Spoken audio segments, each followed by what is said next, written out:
ఈ మధ్య భార్య బాధ్యతలు ఎక్కువైపోయారు.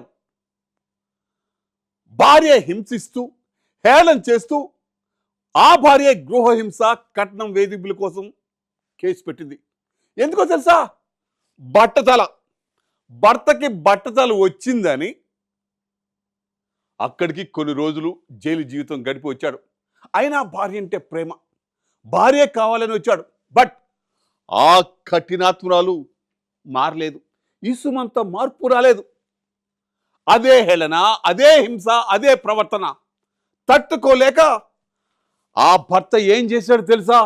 భార్య వేధింపులు భరించలేక ఓ భర్త ఆత్మహత్య చేసుకున్న దారుణ ఘటన కర్ణాటకలో చోటు చేసుకుంది. చామరాజనగర తాలూకాలోని ఊడిగాలలో పరమశివమూర్తి అనే వ్యక్తికి మమత్తో 2 ఏళ్ల కిందట వివాహం జరిగింది. పరమశివమూర్తి లారీ డ్రైవర్గా పనిచేస్తూ జీవనం సాగిస్తున్నాడు. అయితే పెళ్లైన సమయానికే పరమశివమూర్తికి బట్టతల ఉంది. పెళ్లైన తరువాత పూర్తిగా జుట్టు రాలిపోయింది. దీంతో భార్య ఎప్పుడు హేళన చేసేది. జుట్టు లేదని, నీతో బయటకు రావాలంటే చాలా సిగ్గుగా ఉందని మాటలతో బాధ పెట్టేది. ఈ కారణంగానే ఇద్దరి మధ్య గొడవలయ్యేవి. ఈ క్రమంలో భార్య అతనిపై గృహహింస, కట్నం వేధింపుల కేసు కూడా పెట్టింది. కొన్ని రోజులు జైల్లో ఉన్న అతను ఇటీవల ఇంటికి వచ్చాడు. ఇంతలో భార్య సోషల్ మీడియాలో సింగిల్ అని పెట్టిన స్టేటస్ చూసి ఇంకా ఆవేదన చెంది ఉరివేసుకుని ఆత్మహత్య చేసుకున్నాడు.